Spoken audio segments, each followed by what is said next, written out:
নমস্কার, রাধে রাধে। মানুষের নানান সমস্যা জর্জরিত।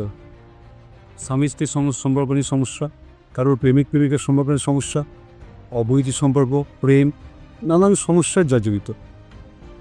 ভাবছি যে বশীকরণ করলেই সব সমস্যার সমাধান মিটে যাবে। না, বশীকরণ করলে কি সব সমস্যার সমাধান মিটিয়ে যেত, তাহলে কেউ গ্রহ দেখতো না। আগে গ্রহ প্রতিরায় করতে হবে, দেখতে হবে আপনার লগ্নপতি কী অবস্থায় আছে, চতুর্থ প্রতি মঙ্গল কোথায় বসে আছে, মাঙ্গলিক যোগটা খেয়াল করতে হবে। মঙ্গল চতুর্থে, সপ্তম, অষ্টম, দ্বাদশে মাঙ্গলিক যোগটা দেখতে হবে। আবার মাঙ্গলের জন্মই যে খারাপ সবসময় এরকম ব্যাপার নয়। মাঙ্গলিক যোগে ভালোও ফল দেয়, অনেক সময় খারাপও ফল দেয়। সেই মাঙ্গলিক যোগটা আপনাকে দেখতে হবে, কোন গ্রহ কোথায় বসে দেখতে হবে। শুধু বশীকরণ করলেই সব সমস্যার সমাধান হয় না।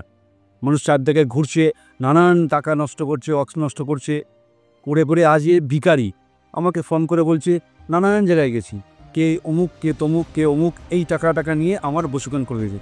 বশীকরণ করলে শুধু হবে না, আমি এক্ষুনি একটু আগেই বললাম, আবার বলছি, বশীকরণ করলে সমস্যার সমাধান হবে না। গ্রহ অবশ্যই দেখতে হবে। গ্রহ যতক্ষণ না প্রতিকার করাবেন তখন বশীকরণে কার্যকরী হবে না।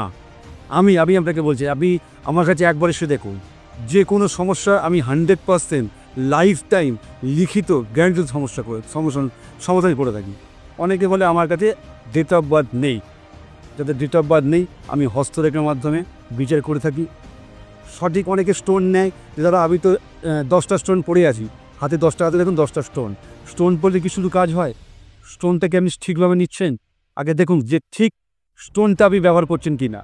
শুধু স্টোন অনেকে আছে বাজার থেকে কিনে পড়ে না, ওইভাবে স্টোনের কাজ হয় না। স্টোনে আগে আপনাকে যে স্টোনটা পড়ছেন সেই গ্রহর আগে আপনাকে পূজা করাতে হবে, প্রাণ প্রতিষ্ঠা করাতে হবে, তবে গিয়ে সেই স্টোনের আপনার কার্যকরী শুভ ফলটা দেব। হাতে একটা স্টোন বলে দিলেন, দেখুন 10টা স্টোন, লোকে দেখাচ্ছেন যে 10টা স্টোন পড়ে আছি, ওইভাবে কাজ হয় না। যদি বিশ্বাস ভরসা থাকে আমি শ্রী সুভাষ বলছি, একবার এসে দেখুন, 100% চ্যালেঞ্জ সহকারে লিখিত গ্যারেন্টি দেখা। সব জ্যোতিষী বারবার, শ্রী সুভাষিস একবার, চ্যালেঞ্জ সহকারে লিখিত গ্যারেন্টিতে কাজ করা। নমস্কার।